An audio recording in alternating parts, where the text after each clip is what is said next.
Nacional Electoral repetirá elecciones en 14 recintos de 6 provincias del país. Los comicios electorales se desarrollarían el próximo domingo 14 de abril.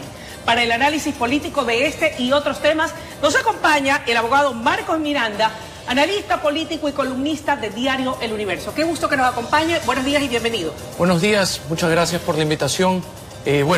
Como efectivamente lo menciona, hubieron irregularidades en más de 146 juntas receptoras del voto y como consecuencia de ello se deben repetir las elecciones. Vemos que en 6 provincias existieron altercados, muchas veces con la policía, en otras ocasiones entre personas con los miembros de las juntas receptoras del voto, y en consecuencia el Consejo Nacional Electoral ha dispuesto que se repitan las elecciones. ¿Amerita entonces definitivamente tomar una medida de esta naturaleza? Le pregunto esto, abogado Miranda, en virtud de que esta era la prueba de fuego para el Consejo Nacional Electoral. Había mucha expectativa porque este proceso se desarrolle con absoluta normalidad, que no quede lugar a dudas. ¿Qué pasó?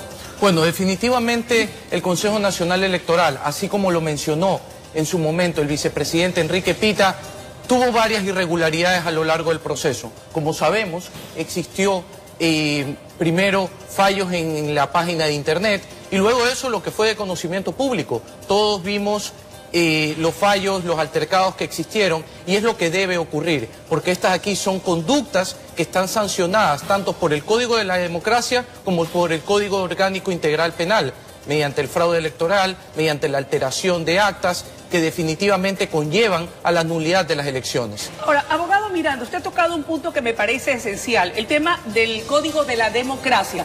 Ya surgen voces y una específica del consejero Verdesoto, quien indica que es necesario ir a una reforma, a actualizar el Código de la Democracia, y plantea, entre otras cosas, que todo aquel que no haya alcanzado el 4% de la votación deberá devolver el fondo de promoción electoral. ¿Amerita o cabe la necesidad de ir a una reforma del Código de la Democracia con aspectos como este que cita el consejero Verdesoto? Bueno, yo pienso que definitivamente sería muy importante reformar el Código de la Democracia. Vemos y conocemos todos que existen más de 278 organizaciones políticas registradas en el país.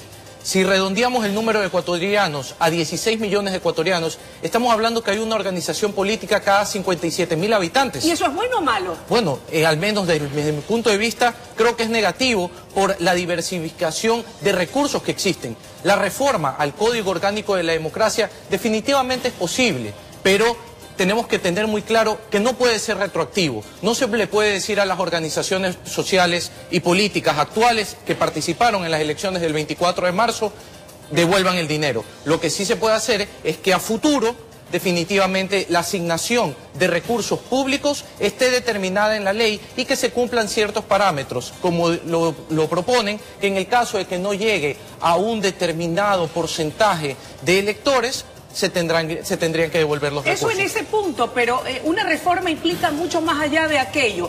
Desde su respetable punto de vista y viendo desde la parte políticamente hablando, esa reforma debería tener en su parte medular y sustancial ¿qué aspectos o contenidos?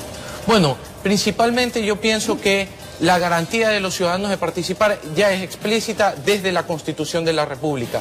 Y pienso que cambiar los métodos de asignación de escaños volvería nuevamente a un estado de inseguridad jurídica y para las nuevas elecciones nuevamente desconocimiento de la ciudadanía. Porque seamos claros, en estas elecciones hubo desconocimiento de la ciudadanía sobre, en primer lado, por los miembros del Consejo de Participación Ciudadana. Y cuando se cambió el método de asignación de escaños, también hubo desconocimiento, las personas no sabían cómo votar. Desde el partido de gobierno se decía, solo hay que votar en plancha. Entonces, nuevamente regresar a otro procedimiento y a otro método de asignación, yo pienso que generaría inseguridad jurídica. Vale, entonces tener cuidado en aquello. Ahora, otro punto, hablemos del futuro del Consejo de Participación Ciudadana y Control Social. El presidente del Consejo Transitorio, el doctor Julio César Trujillo, ha decidido, ha dicho él, crear un comité para eliminar este consejo. Será una iniciativa ciudadana y sin banderías políticas.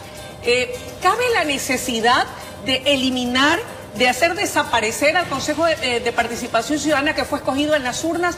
Si es así o no, ¿y cómo hacerlo? Bueno, En cuanto al Consejo de Participación Ciudadana, yo pienso que la ciudadanía debe tener muy claro y jamás olvidar lo que ocurrió el 24 de marzo. El 24 de marzo, cerca de 5 millones de ecuatorianos optaron por el blanco o por el nulo con respecto a los miembros del consejero. Eso equivale a un 45% del electorado, mientras que la candidata mayor votada apenas obtuvo un 17%, y el candidato electo de los candidatos hombres menor votado apenas tuvo un 5%. Entonces vemos que este 45% al menos lo interpreto como un claro rechazo a la existencia del Consejo de Participación Ciudadana. Es completamente viable la propuesta de Julio César Trujillo con respecto a hacer una consulta popular. El artículo 104 de la Constitución garantiza a todos los ciudadanos a convocar a consultas populares sobre cualquier asunto, y para hacerlo se necesita apenas el 5% del padrón electoral. Quiere decir que si el pueblo los eligió, el pueblo mismo les debe dar la partida de defunción. Bueno, definitivamente creo que es muy viable por el alto porcentaje de ecuatorianos que optaron o por el nulo o por el blanco. Abogado, sin embargo, muchos se preguntan, y una vez que cumplan el periodo para el que fueron escogidas las nuevas autoridades de control, que cuando ese tiempo concluya y fenezca, ¿volveríamos al antiguo reparto de la troncha en el seno de la Asamblea anterior Congreso Nacional? Bueno, yo pienso que justamente, repitiendo un poco, el 45% de ecuatorianos se dieron cuenta que en la última década, mediante el Consejo de Participación Ciudadana, el país nunca ha vivido con tanta corrupción.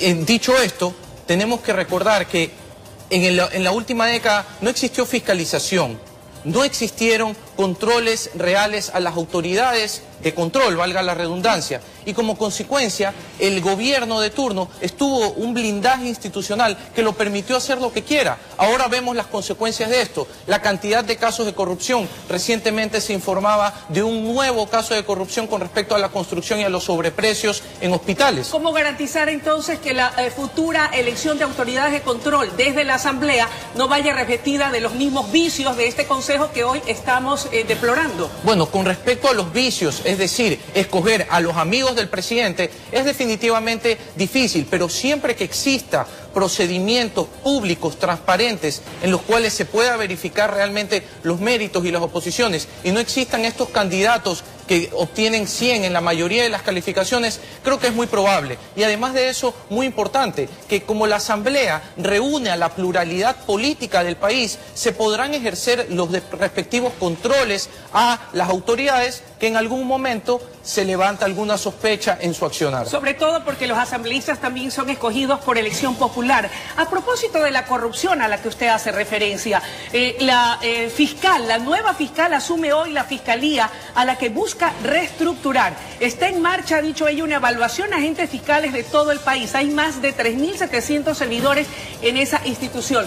Dura sin duda la tarea y el desafío que deberá acometer la nueva funcionaria. Bueno, definitivamente Diana Salazar probablemente tiene el reto más grande de este gobierno, porque combatir la corrupción de 10 años que tenemos que recordar, las noticias no versaban sobre casos de corrupción. Las noticias, por tanto control que existió en la prensa, versaban exclusivamente sobre las acciones del gobierno, sobre qué había dicho el presidente, sobre a quién había atacado, etcétera, etcétera. Y luego desaparece la figura presidencial de Rafael Correa dentro de nuestro país y empiezan a aparecer casos de corrupción. En consecuencia, tenemos que trabajar sobre los últimos 10 años, contrataciones directas, sobreprecios en todas las obras del Estado. Definitivamente tiene una labor muy difícil por Finalmente, abogado Miranda, uno de los ofrecimientos del gobierno del presidente Lenín Moreno para el presente año fue el de convocar a un gran diálogo nacional. Desde su respetable punto de vista, y le voy a pedir que sea muy sucinto, ¿existen las condiciones para lograrlo?